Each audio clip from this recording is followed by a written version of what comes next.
দেখো প্রবলেমটা হচ্ছে একটা অবজেক্ট সার্কুলার পাথে ঘুরছে এ বি সি ডি চারটা পয়েন্টে তার ভেলোসিটি ডাইরেকশন ভেলোসিটি বলে দিয়েছে 20 মিটার পার সেকেন্ড।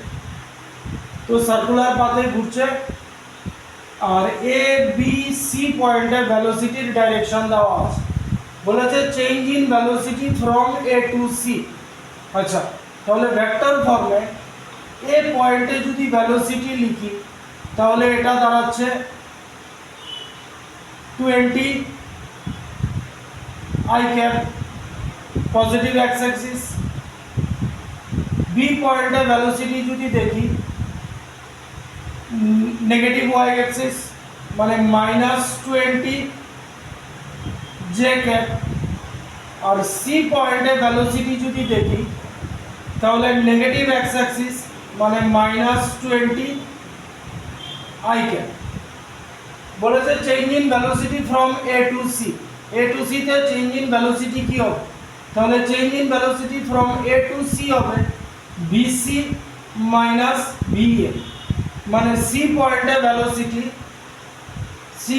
ভেলোসিটি আছে -20 আই ক্যাপ আর এ পয়েন্টে ভেলোসিটি হচ্ছে 20 আই ক্যাপ।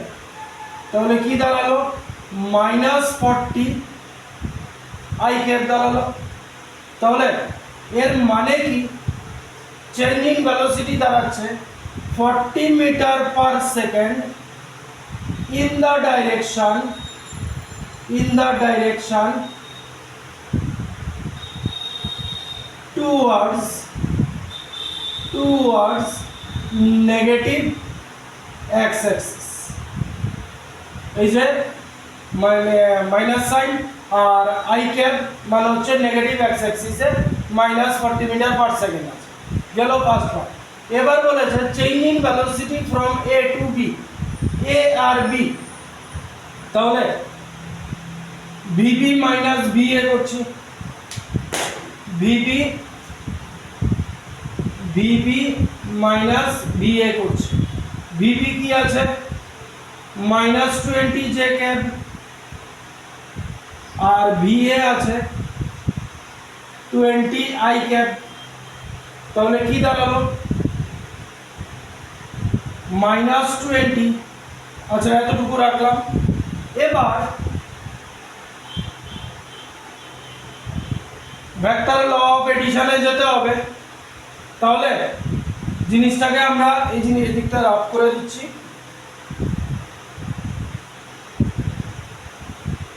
তাহলে আগে ম্যাগনিটিউড দেখছি। তাহলে এভাবে আছে এ পয়েন্টে আর এভাবে আছে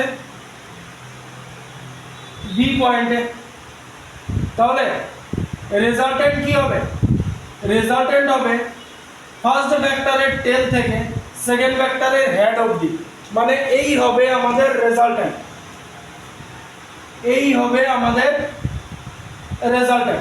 তাহলে এটা আনার জন্য আমার এটা লাগবে ফার্স্ট ম্যাগনিটিউড কি হবে? পাইথাগোরাস থিওরেম যদি অ্যাপ্লাই করি, এটা 20, আমি জাস্ট কোয়ান্টিটিটা নিচ্ছি কারণ সাইন আমার ডাইরেকশন বোঝাচ্ছে। তাহলে এটা যদি অ্যাপ্লাই করি পাইথাগোরাস থিওরেম তাহলে কি হবে? 20 স্কয়ার প্লাস 20 স্কয়ার। তাহলে রুট আন্ডার 400 প্লাস 400 মানে রুট আন্ডার 800। তাহলে এটাকে এই লেখা যায় 400 ইন্টু 2 মানে 20 রুট 2 এলো ম্যাগনিটিউড এলো 20 রুট 2। এবার লাগবে ডাইরেকশন। তাহলে এটা যতটুকু এটাও ততটুকু। তাহলে অ্যাঙ্গেল আমার এটা, এই অ্যাঙ্গেল যদি আমি আলফা ধরি, আলফা আমার কি হবে? এটার কোয়ান্টিটি যা এটার কোয়ান্টিটি তা। তাহলে প্যারালেলোগ্রাম ল যদি এটা দিয়ে যদি একটা প্যারালেলোগ্রাম বানিয়ে নিই, এই দাঁড়াচ্ছে প্যারালেলোগ্রামের ডায়াগোনাল হবে তোমার রেজাল্টেন্ট। আর এটা একটা স্কয়ারের ডায়াগোনাল তার কোনো সাইডের সাথে 45 ডিগ্রিতে থাকে, তাহলে এই হলো magnitude at an angle 45 degree. এটা কি পয়েন্ট আছে? উইথ পয়েন্ট এ, মানে রেজাল্টেন্ট যে ভেলোসিটি হবে a টু b, এটা হবে 20√2, আর এটা থাকবে এই যে এ পয়েন্ট আছে, এ পয়েন্টের সাথে 45 ডিগ্রি অ্যাঙ্গেল। Thank you.